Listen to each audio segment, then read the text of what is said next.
mureke tubasuze kandi tubifurize ibihe byiza mwebwe muri hirya no hino mu mpande zenye zikikije isi. Tubahaye ikaze kuri Bijou TV. Uyu munsi rero tugarutse mu makuru ajyanye n'imyidagaduro, ariko uyu munsi turibanda ku muziki nyarwanda. So rero tukaba tugiye kubereka urutonde rw'abahanzi batanze ibyishimo mu gihe cyashize kingana n'imyaka 5, 4 itambutse 6 gutyo. Aba akaba ari abahanzi bari abahanga bazi umuziki, ariko tukaba tutazi uburyo babuzemo. Nka Aime Bluestone yakoze indirimbo zitandukanye, ni umuhanzi w'umuhanga. Nekereza ko ari nawe wiyandikira, yakoze indirimbo abantu benshi barazikunda. Nkunda gusura ama platform yiwe nkabona abantu bamubwira ati turagukumbuye, ibintu nk'ibyo ngibyo. Ariko mu by'ukuri nkanjye ndibaza ni ngiki gituma umuntu nyine ahagarika umuziki. Nk'ibyishimo batanze bafite impano, ese ni ikibazo cy'ubukene barabaroze koko? Ko ugenda wumva hirya no hino bavuga ngo runaka rozwe na runaka, ava muri showbiz gutya, ava muri game gutya. Kandi ikintu kiba gitangaje ni abantu usanga baba bakiri batoya mu myaka, bagifite imbaraga zo gukora, kandi ugasanga n'Imana nta hantu yagiye banakibikunze. So uru rutonde rw'aba bantu rero ngira ngo nzajya no kubashaka aba bantu bavugishe, kuko nagomba ndi kubyumva. Bakoze hit iteye ubwoba.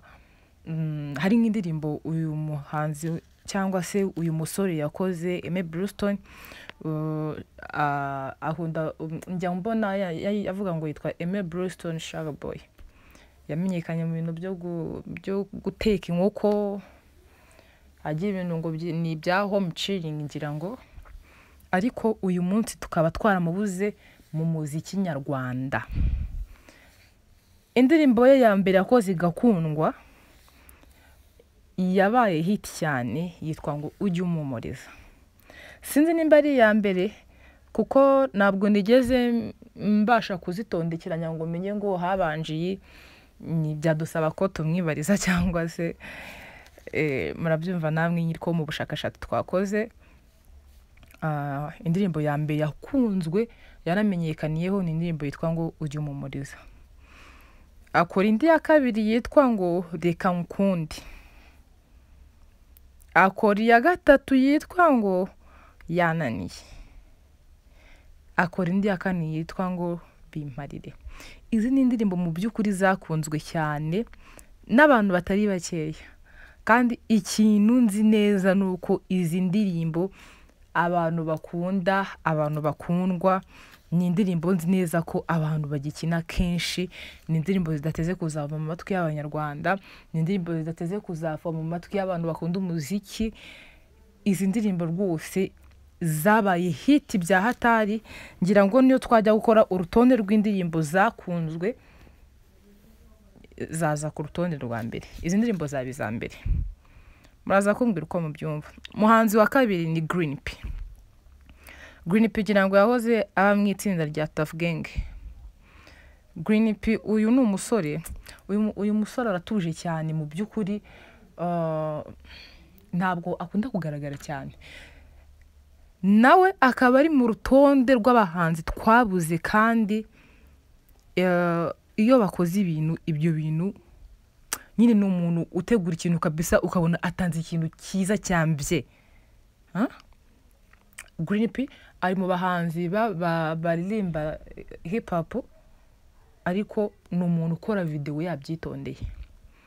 Apana ngo nuko indirimbo nyinshi zijagaraye ubona zifite akavuyo.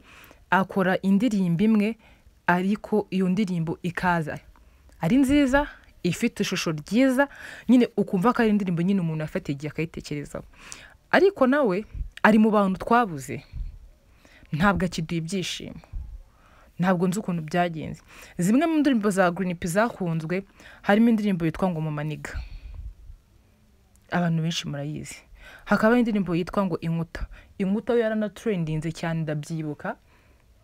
Iyi ndirimbo nayo yari nziza cyane, abantu barazikunze, kandi Green P nzi neza ko agira ikintu bita umufana, ariko ntabwo tuzi nukubera iki tubabura. Hakaba hari indi ndirimbo yakoranye na bayita Barabure, yayikoranye na Ama-G The Black hamwe na Godwin, uriya nimba ari Abby Godwin gutyo.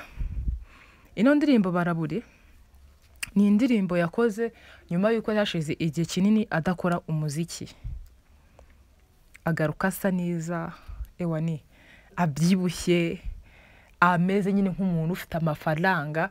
Kandi rwose mu by'ukuri bakunzi ba hip hop, bakunzi b'umuziki nyarwanda, mwoka byaramwe, izi mpano turazikeneye, dushaka ko zongera zikabyuka, ntizikanguke zarasinziriye. Turabashaka mu muziki, turabakeneye. Green P, Aime Bluestone, turabakeneye rwose, mutubabarire. Ibi bintu birakabije, cyangwa se tunabavuze tumenye ngo barabaroze tubavuze. Green P watanze ibyishimo, turagukeneye. Hip hop mu Rwanda, abantu bari kuririmba hip hop barabarika, muri abasaza mu gakino, ntabwo ibintu mwakoraga mwabyigaga, muri gukora ibintu muzi, si ibintu mwitoza, ntabwo mwadupfundikiraga. Ariko aka kanya umuziki dufite uteye ubwoba, urababaje.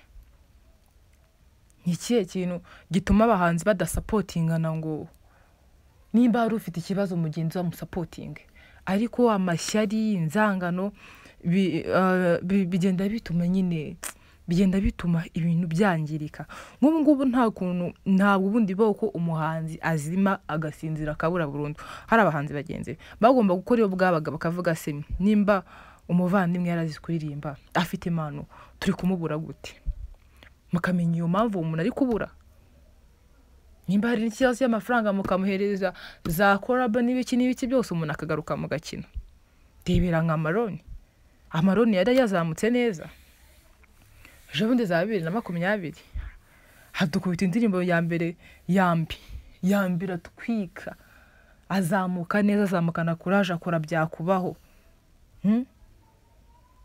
Akora ngo ngirene.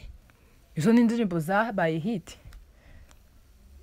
Amaroni ari mu bahanzi bazi kuririmba, afite ijwi riri naturel ryiza ryumvikana, n'umuhanga n'umwanditsi. Ariko ntabwo njyewe noneho hari n'abahanzi ngeronge nkumva narira. Birababaje cyane kuba tubura umuhanzi akabura pe burundu. Kandi ngenzi neza ko aba bahanzi bagarutse, bakagaruka mu gakino, umva igihugu cyaryoha, isi yaryoha. Abantu umuntu ajya gucuranga akabura n'ikintu acuranga, ko indirimbo zarashize. Rimwe mwari muzi kwandika, nimwe mwari muzi ibintu mukora. Ubu ngubu umuntu aragenda ari ngo agakora indirimbo z'amafuti, ibigambo bitumvikana. Mubyuke guys, mubyuke, mukanguke, turabakeneye, mukanguke.